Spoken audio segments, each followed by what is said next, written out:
بسم اللہ الرحمن الرحیم وَلَقَدْ يَسَّرْنَا الْقُرْآنَ لِلذِّكْرِ فَهَلْ مِن مُدَّكِرٍ۔ السلام علیکم ورحمۃ اللہ۔ الحمدللہ وکفیٰ وسلام علی عبادہ الذین اصطفیٰ، اما بعد فاعوذ باللہ من الشیطان الرجیم، بسم اللہ الرحمن الرحیم۔ ام حسب الذین اجترحوا السیئات ان نجعلهم كالذین آمنوا وعملوا الصالحات سواء محیاهم ومماتهم ساء ما یحکمون۔ سورہ جاسیہ کی آیت 21۔ فرمایا اللہ رب العالمین نے، کیا وہ لوگ جنہوں نے برائیوں کا ارتکاب کیا ہے یہ سمجھے بیٹھے ہیں کہ ہم انہیں اور ایمان لانے والوں اور نیک عمل کرنے والوں کو ایک جیسا کر دیں گے کہ ان کا جینا اور مرنا یکساں ہو جائے؟ بہت برے حکم ہیں جو یہ لوگ لگاتے ہیں۔ قرآن مجید میں یہ بات متعدد مقامات پر بیان ہوئی ہے کہ دنیا آزمائش کی جگہ ہے، اور آزمائش اس بات کی ہے کہ کون اللہ رب العالمین پر ایمان لا کر اس کی اطاعت و فرمانبرداری کا رویہ اختیار کرتا ہے اور کون اس کا انکار کرتا ہے، یا اسے دوسرے لفظوں میں اس طرح بھی بیان کیا گیا، خلق الموت والحیات لیبلوکم ایکم احسن عملا، کہ ہم نے موت و حیات کو تخلیق کیا ہے اس لیے کہ ہم دیکھیں یا تمہاری آزمائش کریں کہ تم میں کون بہتر عمل کرنے والا ہے، اور بہتر عمل وہی ہے جو اللہ رب العالمین نے بتایا۔ تو اس اعتبار سے جن لوگوں نے بہتر عمل کیا اور جو بدترین عمل کی طرف چلے گئے تو ظاہر ہے کہ ان کے نتائج بھی کبھی سامنے آنے چاہیے۔ تو اس اعتبار سے یہ بات یہاں پر بیان کی گئی ہے اور مقامات پر بیان کی جاتی ہے کہ جو لوگ مختلف رویے اختیار کرتے ہیں زندگی میں تو اس میں ان کے نتائج بھی مختلف ہونے چاہیے۔ تو یہ آخرت کے حوالے سے یہ استدلال ہے، اور اللہ رب العالمین کی طرف سے یہ بات بتائی جا رہی ہے کہ انسان اپنے معاملات میں، اپنے اخلاق میں خیر و شر اور نیکی اور بدی کے جس راستے کو اختیار کرتا ہے اس کا لازمی نتیجہ یہ نکلنا چاہیے کہ اچھے لوگوں کا انجام اچھا ہو اور برے لوگوں کا انجام برا ہو، اچھوں کو ان کی اچھائی کا بدلہ ملے اور برے اپنی برائی کا بدلہ پائیں۔ اور اگر ایسا نہ ہو اور نیکی و بدی کا نتیجہ ایک ہی جیسا ہو، یعنی مر کے سب برابر، کسی کو کوئی بدلہ نہیں ملا اور سب ختم ہو گئے، برابر ہو گیا، کسی کو نیکی کا کوئی بدلہ نہیں ملا، کوئی اچھا بدلہ اور برائی کا کوئی برا بدلہ ان کے سامنے نہیں آیا، تو پھر اس کا نتیجہ کیا نکلے گا؟ پھر نیکی اور بدی کی اختیار کرنا کوئی معنی نہیں رکھے گا۔ پھر انسان کی عقل مندی یہی ہوگی کہ وہ دنیا میں اپنے لیے اپنی خواہش نفس کو پورا کرنے کے لیے جو راستہ چاہے اختیار کرے، اور جس راستے پر اس کا دل چاہے، جس راستے پر اسے کہیے کہ آسائش اور آرام میسر آئے، چاہے وہ کسی کی حق پر دسترازی کر کے کیوں نہ ہو، وہ اسے اختیار کرے، اس لیے کہ کوئی نتیجہ تو نکلنا نہیں ہے۔ تو اس اعتبار سے یہ بات بالکل بے نتیجہ ہو کر رہ جاتی ہے کہ اگر یہ کوئی نتیجہ اس نیک اور بد راستے کا یا عمل کا نہ نکلے۔ تو اللہ تعالیٰ یہ بات بتاتے ہیں کہ اللہ نے اس کائنات کو ایک حکمت کے ساتھ بنایا ہے، اور یہ وہ خود بنانے والا ایک حکیم ہے، لہٰذا یہ تصور کہ اللہ رب العالمین کوئی نتیجہ اس کا برآمد نہیں کرے گا تو یہ حماقت کی بات ہے۔ اسی بات کو قرآن مجید میں متعدد مقامات پر اللہ رب العالمین نے بیان کیا۔ اب جی سورہ قلم میں بات آئی ہے، أَفَنَجْعَلُ الْمُسْلِمِينَ كَالْمُجْرِمِينَ مَا لَكُمْ كَيْفَ تَحْكُمُونَ۔ بالکل یہ بات ہے، یہ انداز ہے، کیا ہم مسلم اور مجرم کو، یعنی فرما بردار کو اور مجرم کو برابر کر دیں گے؟ کیسے حکم ہے جو تم لگاتے ہو؟ تو یقینی طور پر مسلمین کا جو بدلہ اور جو درجہ ہے وہ یقیناً اللہ کے پاس وہ انعامات ہیں، اس کا نام جنت ہے، اور مجرمین کے لیے جو مقام ہے وہ کیا ہے؟ وہ جہنم ہے، جو اللہ رب العالمین نے ان کے لیے بنا رکھا ہے۔ تو اس اعتبار سے اللہ کی حکمت اور اس کے عدل سے یہ بات بالکل بعید ہے کہ وہ نیک و بد سے ایک جیسا معاملہ کرے۔ ایک شخص عمر بھر اپنے اوپر اخلاقی پابندیاں لگائے رہا، حق والوں کے حق ادا کرتا رہا، ناجائز فائدوں اور لذتوں سے اپنے آپ کو محروم کر کے رکھا، اور حق و صداقت کی خاطر طرح طرح کے نقصانات برداشت کیے۔ اس کے مقابلے میں دوسرے شخص نے اپنی خواہشات ہر ممکن طریقے سے پوری کی، نہ اللہ کے حق کو پہچانا، نہ بندوں کے حقوق پر دست درازی سے باز آیا، جس طرح سے بھی اپنے لیے فائدے اور لذتیں سمیٹ سکتا تھا سمیٹتا چلا گیا۔ تو اب کیا اللہ سے یہ امید کی جا سکتی ہے کہ ان دونوں قسم کے آدمیوں کی زندگی میں اس فرق کو نظر انداز کر دے اور ان کا جینا مرنا یکساں ہو جائے؟ یعنی دنیا میں بھی جینے کے حوالے سے بھی جو بات ہے وہ یہ کہ اللہ تعالیٰ یہ بات ارشاد فرماتے ہیں کہ جو لوگ نیکی کا راستہ اختیار کریں گے انہیں اللہ حیات طیبہ عطا کرے گا۔ حیات طیبہ کا تصور انسان کے ذہن میں واضح ہونا چاہیے۔ آدمی اگر اسے ناپتا ہے وسائل کے اعتبار سے تو یہ اس کا جو ناپنا ہے درست نہیں ہے۔ بہرحال حیات طیبہ کی الگ تعریف ہے، تو دنیا میں بھی اللہ تعالیٰ اس کا یہ نتیجہ برآمد اسے کرتے ہیں، یعنی یہ کچھ اسے ملتا ہے حیات طیبہ، اور آخرت میں اس کے لیے جنت ہے۔ اور اس کے بالمقابل جو لوگ بدی کا راستہ اختیار کرتے ہیں تو دنیا کے اندر بھی ان کے لیے ایک مشکلات بھری زندگی ہے، یعنی تنگ معیشت سے دوچار ہوتے ہیں، سب کچھ موجود ہوتا ہے لیکن امن سے، اطمینان سے اور ضمیر کے اطمینان سے اور تسلی سے جو ہے وہ محروم رہتے ہیں۔ اور اس کے مقابلے میں ظاہر ہے کہ پھر اہل ایمان اللہ تعالیٰ کی طرف سے وہ ضمیر کا اطمینان بھی پاتے ہیں اور امن بھی پاتے ہیں، اور آخرت میں بھی دونوں کے نتائج میں بالکل بنیادی فرق سامنے آ جاتا ہے، جنت اور دوزخ کا۔ تو یہ بات اللہ نے ہمارے سامنے بہت واضح طور پر بیان کی ہے۔ اگر یہ بات سمجھ میں آ جائے تو پھر انسان کا طرز عمل درست ہو جاتا ہے۔ آگے فرمایا وَخَلَقَ اللَّهُ السَّمَاوَاتِ وَالْأَرْضَ بِالْحَقِّ وَخَلَقَ اللَّهُ السَّمَاوَاتِ وَالْأَرْضَ بِالْحَقِّ وَلِتُجْزَىٰ كُلُّ نَفْسٍ بِمَا كَسَبَتْ وَهُمْ لَا يُظْلَمُونَ۔ اللہ نے تو آسمانوں اور زمین کو برحق پیدا کیا ہے، اور اس لیے کیا ہے کہ ہر متنفس کو اس کی کمائی کا بدلہ دیا جائے، لوگوں پر ظلم ہرگز نہ کیا جائے گا۔ یعنی یہاں پھر اسی بات کو اس طرح سے واضح کر دیا گیا کہ یہ کائنات کے نظام پر غور کرو، یہ ایک حکیمانہ نظام ہے۔ اللہ تعالیٰ نے نظام قائم کیا، بنایا ہے، تو اس نظام کے اندر اس بات کا تصور کرنا کہ اللہ کے دیے ہوئے اختیارات اور اس کے دیے ہوئے وسائل کو انسان استعمال کرے اور اپنی منمانی کرے، اور منمانی کر کے اور پھر اللہ کے پاس جائے، اور پھر اس کے بعد جو ہے گویا کہیے کہ منمانی کرنے والے اور اللہ کی فرمانبرداری کرنے والے دونوں کا انجام ایک سا ہو جائے۔ تو یہ بات اسی کے حوالے سے کیا بتائی گئی کہ اس نظام پر غور کر کے بھی تم اسی نتیجے پر پہنچ سکتے ہو۔ اور یہ جو بات کی کہ ظلم نہ ہوگا، تو ظلم کی بات یہی کہ اس اعتبار سے کہ اگر ظالموں کو ان کے ظلم کا بدلہ نہ ملے، مظلوموں کی داد رسی نہ ہو، تو یہ بھی ظلم ہوگا۔ اور جو مظلوم ہیں ان کو، جنہوں نے حق کے خاطر قربانیاں دی ہیں، ان کو اگر ان کا بدلہ نہ ملے، اجر نہ ملے، تو یہ بھی ظلم ہو جائے گا۔ تو اللہ کی کائنات میں ظلم نہیں ہے۔ اللہ تعالیٰ یہ بات بتا رہے ہیں کہ لوگ جیسا عمل کیا ویسے ہی بدلہ پا کر رہیں گے۔ افرأیت من اتخذ الہہ ہواہ افرأیت من اتخذ الہہ ہواہ واضلہ اللہ علی علم وختم علی سمعہ وقلبہ وجعل علی بصرہ غشاوہ فمن یہدیہ من بعد اللہ فلا تذکرون۔ پھر کیا تم نے کبھی اس شخص کے حال پر بھی غور کیا جس نے اپنی خواہش نفس کو اپنا الہ بنا لیا، اور اللہ نے علم کے باوجود اسے گمراہی میں پھینک دیا، اور اس کے دل اور کانوں پر مہر لگا دی، اور اس کی آنکھوں پر پردہ ڈال دیا۔ اللہ کے بعد اب اور کون ہے جو اسے ہدایت دے؟ کیا تم لوگ کوئی سبق نہیں لیتے؟ یہ مضمون بھی ہمارے سامنے پیچھے گزر چکا ہے۔ ایسے سورہ فرقان کے اندر بھی اللہ تعالیٰ نے یہ بات ارشاد فرمائی ہے کہ جس شخص نے اپنے خواہش نفس کو اپنا الہ بنا لیا ہے تم اس کے لیے کیا کر سکتے ہو۔ نبی صلی اللہ علیہ وسلم سے اللہ نے مخاطب ہو کر بات کہی ہے، اور بھی کئی مقامات ہمارے سامنے اسی انداز کے آتے ہیں کہ جس میں انسان اللہ کے سوا جنہیں الہ بناتا ہے انہی میں سے ایک خواہش نفس بھی ہے۔ تو یہاں پر اللہ تعالیٰ یہ بات بیان فرما رہے ہیں، پھر دوبارہ ہمارے ساتھ بات رکھی ہے کہ جب آدمی اپنی خواہش کا بندہ بن جائے، اور خواہش کا بندہ بننے کا مطلب کیا ہوتا ہے کہ جس چیز کو اس کا دل چاہے اسے کر گزرے، خواہ اللہ نے اسے حرام کیا ہو، اور جس کام کو اس کا دل نہ چاہے اسے نہ کرے، خواہ اللہ نے اسے فرضی کیوں نہ کیا ہو۔ یعنی اپنے دل پر، یعنی اس کی اپنی مرضی پر چلے۔ اور آج کہتے ہیں لوگ میری مرضی، میرا دل چاہے گا تو کروں گا، اور دل نہیں چاہے گا تو نہیں کروں گا۔ اس کا مطلب یہ ہوا کہ وہ اپنے دل کو وہ مقام دے چکا ہے۔ دل کا مطلب کیا؟ خواہش نفس کو مقام دے چکا ہے کہ اس کی بلا چوچرا اطاعت کرتا ہے، چاہے صحیح بات ہو چاہے غلط بات ہو۔ تو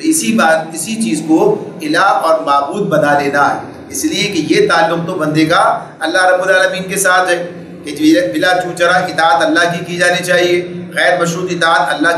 کی جانی چاہیے۔ تو اس لیے یہ بات اللہ تعالیٰ ہمارے سامنے رکھتے ہیں کہ جس شخص نے اپنی خواہش نفس کو اپنا الہ بنا لیا ہے، اپنا معبود بنا لیا ہے، تو وہ بھی ویسا ہی شرک کر رہا ہے جیسا بتوں کو پوجنے والے شرک کر رہے ہیں۔ یعنی جب شرک کا معاملہ ہے تو شرک کا نتیجہ بہرحال جو سامنے ان کے آئے گا وہی سامنے اس کے بھی آئے گا۔ جب اللہ تعالیٰ اسے مشرک قرار دے رہے ہیں اور کہتے ہیں کہ اس نے اللہ کو چھوڑ کر اپنا الہ بنا لیا، تو اپنا الہ بنا لیا تو پھر اسی اعتبار سے گویا اس کا نتیجہ بھی اس کے سامنے آنے والا. تو مختلف ہمارے سامنے تفاسیر سے یہ بات واضح ہوتی ہے. مختلف متقدمین نے بھی اس بات کو اسی طرح سے بیان کیا ہے کہ لوگوں کا اپنی خواہش کا بلا چوں چرا اطاعت کرنا اور اس کو مقدم رکھنا، اللہ کی مرضی کو جو ہے پیچھے چھوڑ دینا، اور اس کے اپنے یعنی اس پر کوئی شرمساری بھی نہ ہونا، کوئی شرمندگی نہ ہونا، یہ گویا اپنے نفس کو الہ بنا لینا ہے. ہاں، جو آدمی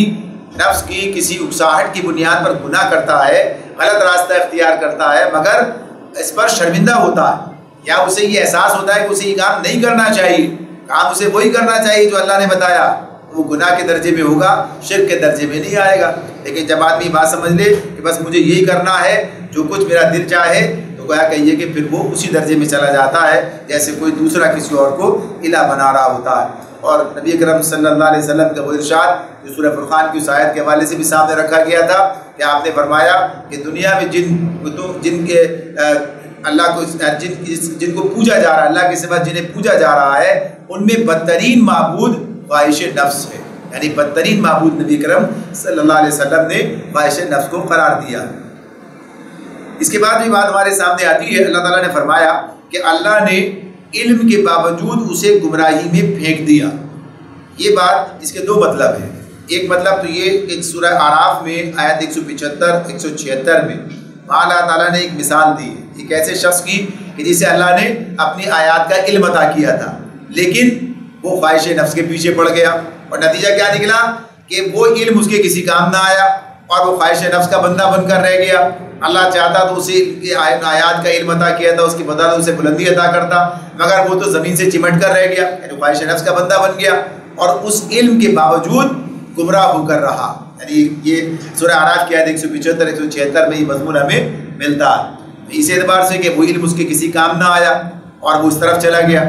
تو یہ ایک خطرہ بہرحال انسان کے ساتھ لگا ہوا ہے کہ اگر وہ خواہشات نفس کے پیچھے چلا جائے گا تو یہ علم بھی اس کے لیے بیکار ہو جائے گا، اسے فائدہ نہیں پہنچائے گا. علم وہی فائدہ پہنچاتا ہے کہ جس پر انسان عمل کرتا ہے. یعنی جب اگر اس کی خواہش پھر بھی اس کے علم پر حاوی ہو جائے، اس کے نفس پر حاوی ہو جائے، اس کا نفس اس کے اوپر حاوی ہو جائے، تو ظاہر اس کا وہی انجام ہوگا. اور دوسرا اس کا مطلب یہ ہے کہ اللہ نے اپنے علم کی بنیاد پر، کہ اللہ کو یہ علم تھا، اللہ یہ بات جانتا تھا کہ اس شخص نے اپنے خواہش نفس کو اپنا الہ بنا لیا، لہذا اللہ نے اسے گمراہی میں پھینک دیا. یہ اللہ کی طرف بات جاتی ہے. تو دونوں چیزیں اپنی جگہ پر ٹھیک ہیں کہ اس اعتبار سے کہ آدمی خود ہی اپنے لیے یہ اپنا مقام بناتا ہے کہ گمراہی میں پھینک دیا جائے، اور پھر اس کے دل اور کانوں پر مہر لگا دی اور اس کی آنکھوں پر پردہ ڈال دیا. یہ مضمون بار بار ہمارے سامنے آتا ہے. ظاہر ہے کہ انہی لوگوں کے دلوں اور کانوں پر اللہ تعالیٰ مہر لگاتا ہے، ان کی آنکھوں پر پردہ ڈالتا ہے کہ جو سوچ سمجھ کر فیصلہ کر لیتے ہیں، یعنی جو اس ہدایت کو ٹھکرا دیتے ہیں، اسے قبول کرنے کے لیے آمادہ نہیں ہوتے، خواہشات نفس کے پیچھے چلے جاتے ہیں، تو اللہ بھی انہیں ادھر ہی جانے کے لیے چھوڑ دیتا ہے. اور اب کوئی بات جو ہے انہیں سمجھ میں نہیں آتی. اور ظاہر سی بات ہے کہ جب اللہ نے یہ سب کچھ کر دیا تو اب ان کے پاس یعنی کوئی اور ایسا نہیں کہ جو انہیں ہدایت دے سکے. پھر اللہ کی طرف سے جب یہ ہدایت طلبی کا ان کی طرف سے ہدایت طلبی کا معاملہ نہ رہا تو اللہ تعالیٰ نے بھی ان کے لیے ہدایت ختم کر دی. یعنی اس کا فیصلہ اس سامنے آ گیا کہ ان کے دل اور کانوں پر جو ہے مہر لگا دی گئی. تو اسی اعتبار سے اس بات کو اللہ نے ہمارے سامنے اس مقام پر ہی بیان کیا. اور وجہ اس کی صرف کیا رہی؟ خواہشات نفس کی پیروی. اس لیے اس معاملے میں انسان کو ہوشیار ہونا چاہیے. اللہ تعالیٰ کہتے ہیں افلا تذکرون، افلا تذکرون، کیا پھر بھی تم کوئی سبق نہیں لیتے؟ افلا تذکرون کی جو بات ہے، اب اس معاملے میں یہ بات جن لوگوں سے کہی جا رہی ہے ہم بھی اس کے مخاطب ہیں. اگر ہم بھی قرآن پڑھ رہے ہیں تو ہم بھی اس کے مخاطب ہیں. تو ہمارے سامنے یہ بات آتی ہے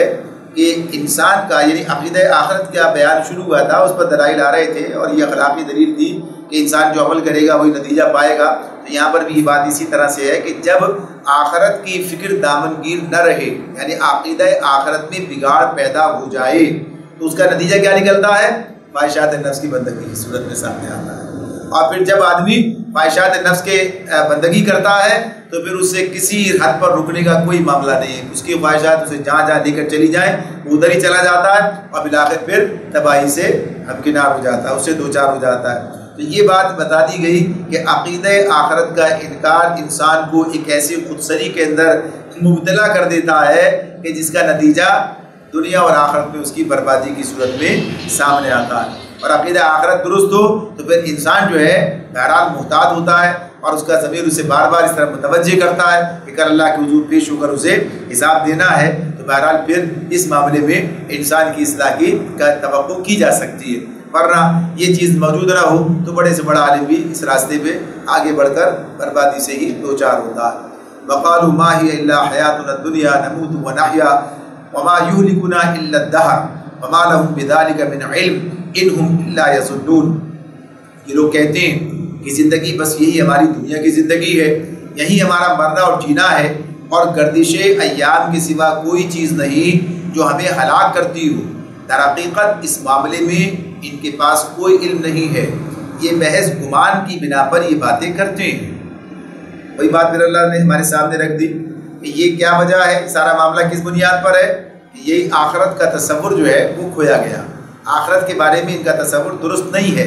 یعنی یہ سمجھتے ہیں کہ ہمیں دوبارہ زندگی نہیں ملے گی، دوبارہ نہیں اٹھایا جائے گا، تو کہتے ہیں کہ ہمارا جینا مرنا بس یہیں پر ہے، یہی زندگی ہماری زندگی ہے، اور اس کے بعد مر گئے تو ختم ہو جائیں گے۔ اور کیا چیز ہمیں موت سے ہمکنار کرتی ہے، کیا چیز ہے؟ یہ گردش ایام ہے، یعنی گردش ایام ہے، یعنی وقت کے ساتھ ساتھ چیزیں ختم ہو جاتی ہیں، تو ایسے انسان بھی وقت کے ساتھ ساتھ ختم ہو جاتا ہے، یعنی ایسا نہیں ہے کہ کسی نے ہماری روح جو ہے وہ نکال لی ہے، یہ روح جو ہے نکال لی جاتی ہے، کسی کے حکم سے نکال لی جاتی ہے، یہ بات وہ نہیں تسلیم کرتے۔ تو اللہ تعالیٰ یہ بات ہمارے سامنے فرماتے ہیں، جو بات اس میں کہی جا رہی ہے وَمَا لَهُمْ بِذَلِكَ مِنْ عِلْمٍ، ان کے پاس اس بارے میں کوئی علم نہیں ہے، یعنی کوئی انسان دعوے سے یہ بات نہیں کہہ سکتا کہ یہ جو کچھ وہ کہہ رہا ہے ایسا ہی ہے، یعنی یہ روح جسم سے نہیں نکالی جاتی اور کسی کے حکم سے نہیں نکلتی، بلکہ گردش ایام اسے ہلاک کر دیتی ہے۔ یہ جو بات یہ جو اس کا کہنا ہے، اس کے لیے اس کے پاس کوئی دلیل نہیں ہے، کوئی علم نہیں ہے اس کے پاس، اس لیے کہ انسان تو دنیا میں ایسے بھی دنیا سے چلے جاتے ہیں جن کے بارے میں کوئی تصور نہیں ہوتا کہ انہیں موت آ جائے گی، یعنی وہ جوانی کے عالم میں چلے جاتے ہیں، وہ بچپن میں چلے جاتے ہیں، جبکہ ان کے تمام اعضاء ٹھیک ٹھاک کام کر رہے ہوتے ہیں۔ اگر یہ معاملہ ہو کہ ہاں کھس کر ہی پرزے کو ٹوٹنا ہے تو ظاہر سی بات ہے اسے گھسنے پر ہی اس کو ٹوٹنا چاہیے، اس کا ایک وقت مقرر ہونا چاہیے، یعنی اس کے اندر ہی بات یہ نہیں رہے گی کہ اس کے پیچھے کوئی علم موجود ہے۔ حالانکہ انسان دیکھتا ہے کہ کوئی کتنی عمر جیتا ہے، کوئی کتنی عمر جیتا ہے، یعنی سب کے معاملات مختلف اس کے سامنے، تو غرض یہ کہ کوئی علم موجود نہیں ہے جس کی بنا پر یہ کہہ سکے کہ ہاں کوئی روح نکال لیتا ہے اور روح کسی کے حکم سے نکل کر چلی جاتی ہے اور پھر اس کے بعد دوبارہ یہ لوٹا دی جائے گی۔ تو اس معاملے میں یہ سارا کا جو معاملہ ہے یہ صرف ان کا گمان ہے، جیسے چیز تمہارے سامنے نہیں ہے، ہم نے بھی دیکھی نہیں ہے، تو اب کیا بات کہی جا سکتی ہے؟ عین ممکن ہے ایسا ہو اور عین ممکن ہے کہ اس کے برخلاف ہو، یعنی علم جب آدمی دیکھا نہیں، لیکن پھر جب دلائل سامنے آتے ہیں تو یہ بات واضح ہو جاتی ہے کہ اس بات کا امکان تو بالکل واضح روشن ہے، جیسے دلائل دیے گئے پیچھے اخلاقی طور بتایا گیا کہ اگر دوبارہ زندگی نہ ہو تو یہ جینا کیا جینا، یعنی سب دنیا کا سارا سسٹم جو ہے بیکار ثابت ہو جاتا ہے اور کوئی اس کی بنیاد باقی نہیں رہتی ہے کہ دنیا میں جو کچھ ہو رہا ہے جس کا جو دل چاہے کرے اور جس طرح سے اپنے لیے جو چاہے سہولتیں آسانیاں جو حاصل کرے، چاہے دوسروں کے لیے مشکلات پیدا کر کے ہی کیوں نہ ہو۔ تو اس اعتبار سے یہ بات اللہ تعالیٰ فرماتے ہیں کہ اصل معاملہ کیا ہے کہ یہ جس راستے پر جانا چاہتے ہیں، جو ان کی خواہشات ہیں، اسی کو انہوں نے علم کا نام دے دیا۔ فرمایا وَإِذَا تُتْلَىٰ عَلَيْهِمْ آيَاتُنَا بَيِّنَاتٍ مَا كَانَ حُجَّتَهُمْ إِلَّا أَن قَالُوا ائْتُوا بِآبَائِنَا إِن كُنتُمْ صَادِقِينَ، اور جب ہماری واضح آیات انہیں سنائی جاتی ہیں تو ان کے پاس کوئی حجت اس کے سوا نہیں ہوتی کہ اٹھا لاؤ ہمارے باپ دادا کو اگر تم سچے ہو۔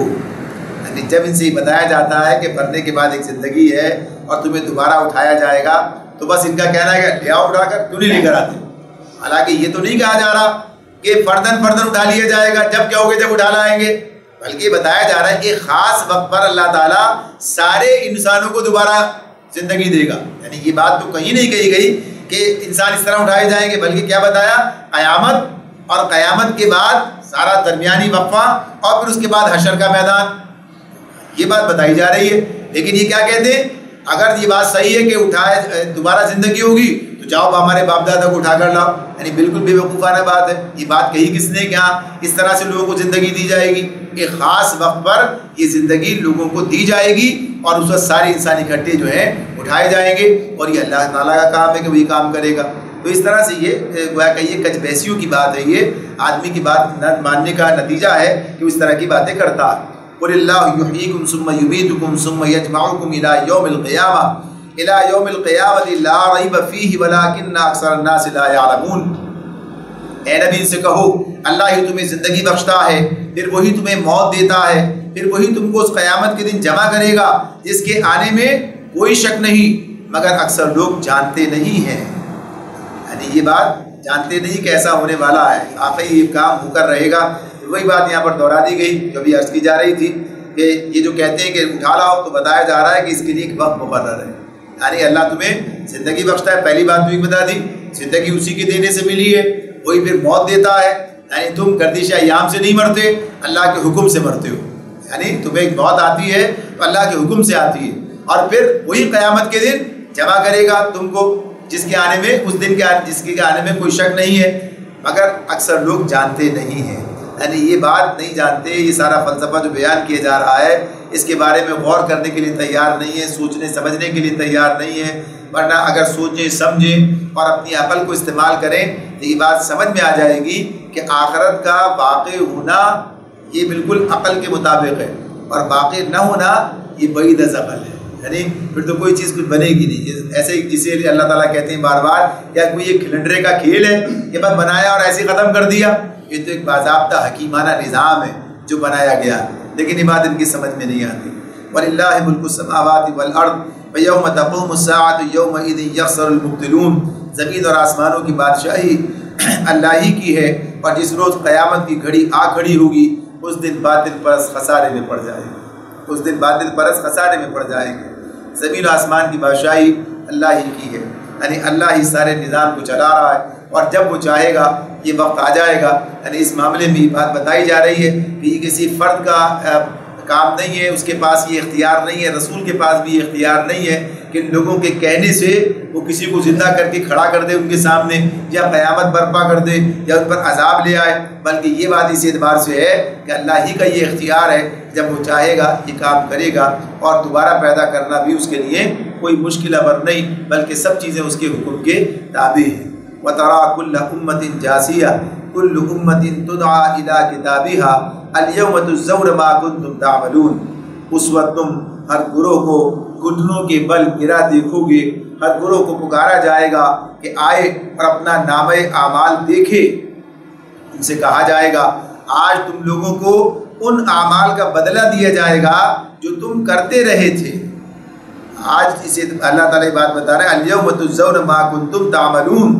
آج تم لوگوں کو ان اعمال کا بدلہ دیا جائے گا جو تم کرتے رہے تھے۔ تو یہ کس دن کی بات؟ حشر کے میدان کی بات ہو رہی ہے۔ اور جو کہا کہ ہر گروہ کو گھٹنے کے بل گرا دیکھو گے، یعنی کیا کیفیت ہوگی اس دن کی، یعنی کیا صورتحال کا سامنا کرنا پڑے گا۔ آج جس تکبر کے اندر یہ مبتلا ہیں، یعنی آج جس صورتحال اللہ کا انکار کر رہے ہیں، استکبار کے کر رہے ہیں، یہ ساری ان کا کیفیت ہے، لیکن کل جب اللہ کے حضور پہنچیں گے تو اس وقت کیا صورتحال ہوگی؟ یعنی ہر ایک کا حال یہ ہوگا،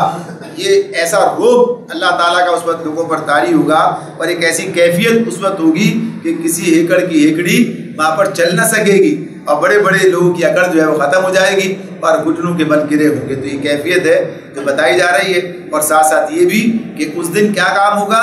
اعمال نامہ جو مرتب کرایا گیا یہ پیش کر دیا جائے گا، لوگ سنبھالو اپنا نامہ اعمال، یہ ان کے سامنے آئے گا، اور پھر اسی کے مطابق لوگوں کو بدلہ دیا جائے گا۔ تو یہ کام آج دنیا میں انسانوں کے حوالے کیا گیا، یعنی ساری باتیں ان کے سامنے ہیں، واضح کر دی گئی ہیں۔ کل یہ دن آنے والا ہے اور اس دن یہ سارے معاملات پیش آئیں گے، لہٰذا اگر آج تم نے اس کی فکر کی تو کامیاب ہو جاؤ گے، اور اگر تم نے اسی جھٹلانے میں لگے رہے، یعنی جو انکار کرنے والے ہیں ان کا معاملہ، اور جو لوگ اس کے حوالے یعنی آخرت کے حوالے سے کسی غلط فہمی میں مبتلا ہیں تو ان کا معاملہ الگ ہے کہ اس غلط فہمی کے اندر مبتلا ہو کر پہنچیں گے تو وہاں اس کا کوئی نتیجہ ان کے سامنے نہیں آئے گا، اس غلط فہمی کا جو حقیقت ہے وہ سامنے آ جائے گی۔ تو غرض یہ کہ لوگوں کو ان اعمال کا بدلہ دیا جائے گا، الْيَوْمَ تُجْزَوْنَ مَا كُنتُمْ تَعْمَلُونَ، آج تم لوگوں کو ان اعمال کا بدلہ دیا جائے گا جو تم کرتے رہے تھے۔ هَذَا كِتَابُنَا يَنطِقُ عَلَيْكُمْ بِالْحَقِّ إِنَّا كُنَّا نَسْتَنسِخُ مَا كُنتُمْ تَعْمَلُونَ، یہ ہمارا تیار کرایا ہوا اعمال نامہ ہے جو تمہارے اوپر ٹھیک ٹھیک شہادت دے رہا ہے جو کچھ بھی تم کرتے تھے اسے ہم لکھواتے جا رہے تھے۔ یہ مضمون بھی متعدد مقامات پر ہمارے سامنے آتا ہے، آگے سورہ حاقہ میں بھی آئے گا، سورہ انفطار کے اندر بھی ہمارے سامنے آئے گا، کرامن کاتبین یعلمون ما تفعلون، دو معزز کاتب وہ جانتے ہیں جو کچھ تم کرتے ہو، یعنی وہ کاتب جو ہیں وہ نامہ اعمال مرتب کرتے جا رہے ہیں۔ پھر سورہ انشقاق میں کہا کہ وہ نامہ اعمال پیٹھ کے پیچھے دے دیا جائے گا، پھر سورہ انفطار سورہ حاقہ کے اندر بتا دیا گیا دائیں ہاتھ میں اور بائیں ہاتھ میں نامہ اعمال دیا جائے گا۔ سورہ بنی اسرائیل کے اندر پڑھ کر آئے کہ وہاں کہا جائے گا پڑھ اپنی کتاب، اقرا کتابک کفا بنفسک الیوم علیک حسیبا، آج اپنا حساب لگانے کے لیے تو خود کافی ہے۔ غرض یہ کہ متعدد مقامات ہمارے سامنے اس بات کو واضح کر رہے ہیں، بار بار یہ بات آ رہی ہے کہ یہ سارا معاملات جو انسان دنیا میں کرتا ہے یہ سب کچھ محفوظ کیا جا رہا، یعنی محفوظ کرنے کے مختلف ذرائع، یعنی کوئی ایک ہی بات نہیں ہے، اور خود اللہ تعالیٰ سب چیزوں کے نگراں ہے، یہ بھی اپنی جگہ بات ہے، لیکن اسی کے ساتھ ساتھ اللہ نے یہ نامہ اعمال تیار کرانے والا کام بھی جاری رکھا ہے، اور انسان کے ہاتھ میں تھما دیا جائے گا، اور پھر اس وقت انسان کے پاس کوئی عذر موجود نہیں ہوگا، وہ دیکھے گا کہ یہ سب اسی کا کیا دھرا ہے جو اس کے سامنے آ رہا ہے۔ تو اس اعتبار سے بتایا کہ وہ تمہارے اوپر ٹھیک ٹھیک شہادت دے رہا ہے، اور ہم اسے لکھواتے جا رہے تھے۔ فرمایا فَأَمَّا الَّذِينَ آمَنُوا وَعَمِلُوا الصَّالِحَاتِ فَيُدْخِلُهُمْ رَبُّهُمْ فِي رَحْمَتِهِ ذَلِكَ هُوَ الْفَوْزُ الْمُبِينُ، پھر جو لوگ ایمان لائے تھے اور نیک عمل کرتے رہے تھے انہیں ان کا رب اپنی رحمت میں داخل کرے گا، اور یہی صریح کامیابی ہے۔ ذَلِكَ هُوَ الْفَوْزُ الْمُبِينُ، جو اس کامیابی کا تصور رکھتا ہے، یقین رکھتا ہے، تو اسے اسی کامیابی کے لیے کوشش کرنی ہے، یعنی ایمان لا کر عمل صالح کرنا، اور اسی کے نتیجے میں اپنے رب کی رحمت کا بھی انسان مستحق بنے گا۔ وَأَمَّا الَّذِينَ كَفَرُوا أَفَلَمْ تَكُنْ آيَاتِي تُتْلَى عَلَيْكُمْ فَاسْتَكْبَرْتُمْ وَكُنْتُمْ قَوْمًا مُجْرِمِينَ، اور جن لوگوں نے کفر کیا تھا ان سے کہا جائے گا کیا میری آیات تم کو نہیں سنائی جاتی تھی، مگر تم نے تکبر کیا اور مجرم بن کر رہے، یہ تمہارا طرز عمل تھا، یہ تمہاری صورتحال تھی، اسی کا نتیجہ ہے جو تمہارے سامنے آ رہا ہے۔ تکبر کی بنیاد پر بات سننے کے لیے آمادہ نہیں ہوئے، بات ماننے کے لیے تیار نہیں ہوئے، یعنی باتیں چھانٹتے رہے کہ یہ تو تمہارے ساتھ ایسے لوگ ہیں، تمہارے ساتھ غلام لگے ہوئے ہیں، موالی ہیں، غریب لوگ ہیں، ہم بڑے لوگ کیسے ان کی بات تمہارے پاس بیٹھ سکتے ہیں، سن سکتے ہیں، یعنی کبھی یہ تکبر رہا، کبھی کچھ اور رہا، یعنی بندہ بن کر رہنا قبول نہ کیا، تو اللہ تعالیٰ فرماتے ہیں اسی کا نتیجہ مجرم بن کر رہے ہو۔ آگے فرمایا وَإِذَا قِيلَ إِنَّ وَعْدَ اللَّهِ حَقٌّ وَالسَّاعَةُ لَا رَيْبَ فِيهَا قُلْتُمْ مَا نَدْرِي مَا السَّاعَةُ إِن نَظُنُّ إِلَّا ظَنًّا وَمَا نَحْنُ بِمُسْتَيْقِنِينَ، اور جب کہا جاتا تھا کہ اللہ کا وعدہ برحق ہے اور قیامت کے آنے میں کوئی شک نہیں، تو تم کہتے تھے کہ ہم نہیں جانتے کہ قیامت کیا ہوتی ہے، ہم تو بس ایک گمان سا رکھتے ہیں، یقین ہم کو نہیں ہے۔ یعنی یہ بات ہے آخرت کے انکار کا معاملہ کہ جس کی بنیاد پر یہ لوگ صحیح راستے پر آنے کے لیے تیار نہیں تھے۔ تو یہ بات بار بار ہمارے سامنے آ رہی ہے کہ عقیدہ آخرت کا درست ہونا یہ بہت ضروری ہے، یہ عقیدہ آخرت پر ایمان ہونا یہ انسان کے سدھار کے لیے ایک لازمی چیز ہے۔ اگر عقیدہ آخرت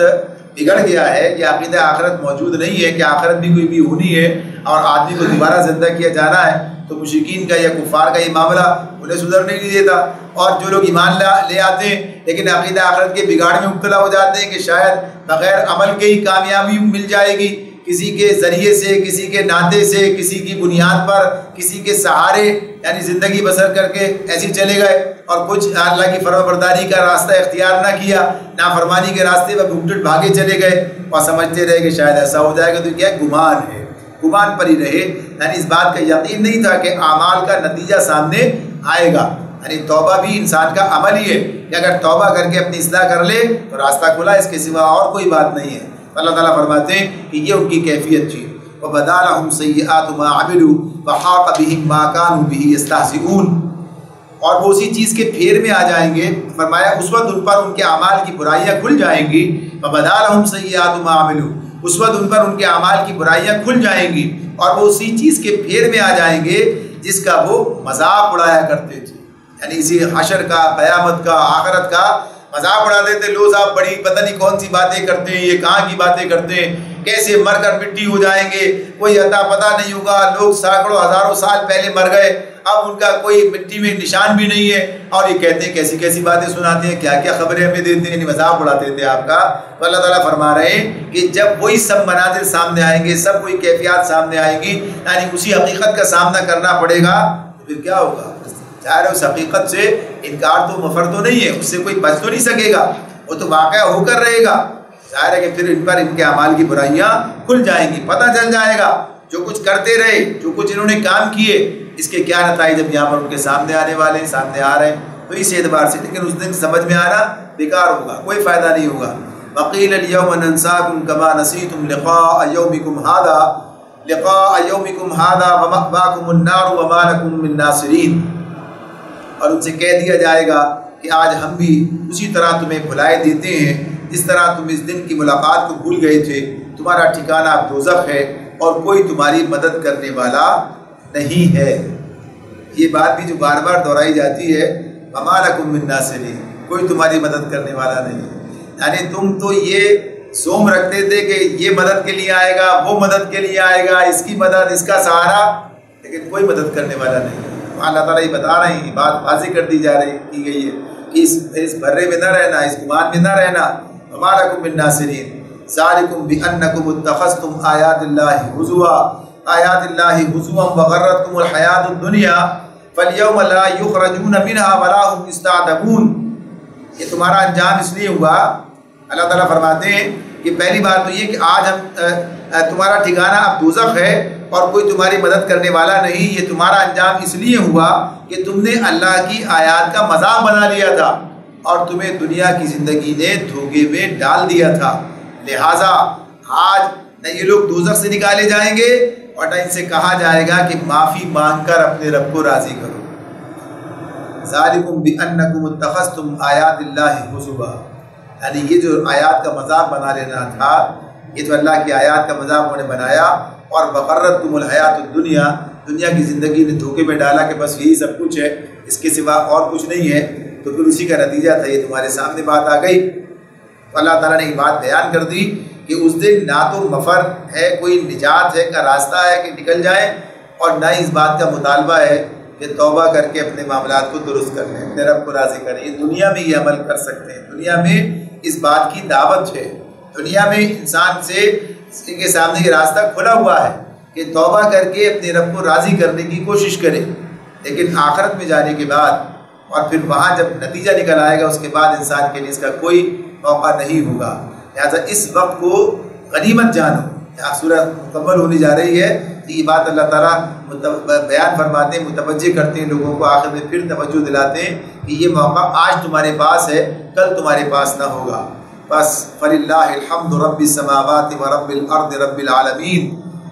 بس تعریف اللہ ہی کے لیے ہے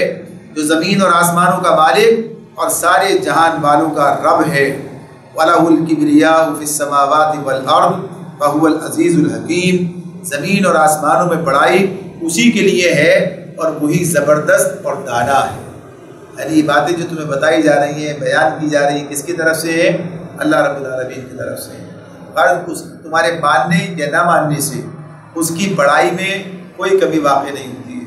اس کی حمد میں، اس کی تعریف میں، اس کے شکر میں کوئی کمی واقع نہیں ہوتی ہے، اس لیے کہ آسمانوں و زمین کی تمام چیزیں اس کی حمد کر رہی ہیں، اس کا شکر ادا کر رہی ہیں، اور وہ سارے عالمین کا رب ہے، یعنی اس کی ہستی اس بات سے بہت بلند ہے کہ وہ تمہاری فرم برداری نافرمانی جو ہے اس پر کچھ اثر انداز ہو۔ وَلَهُ الْكِبْرِيَاءُ فِي السَّمَاوَاتِ وَالْأَرْضِ، زمین و آسمان میں بڑائی اسی کے لیے ہے، چاہے کوئی مانے چاہے نہ مانے، نہ ماننے سے کوئی نتیجہ نہیں نکلے گا، مانے گا تو اپنا ہی بھلا کرے گا۔ وَهُوَ الْعَزِيزُ الْحَكِيمُ، اور وہی زبردست اور حکمت والا ہے۔ اللہ تعالیٰ ہمیں سمجھنے اور عمل کرنے کی توفیق عطا فرمائے۔ وآخر دعوانا ان الحمد للہ رب العالمین۔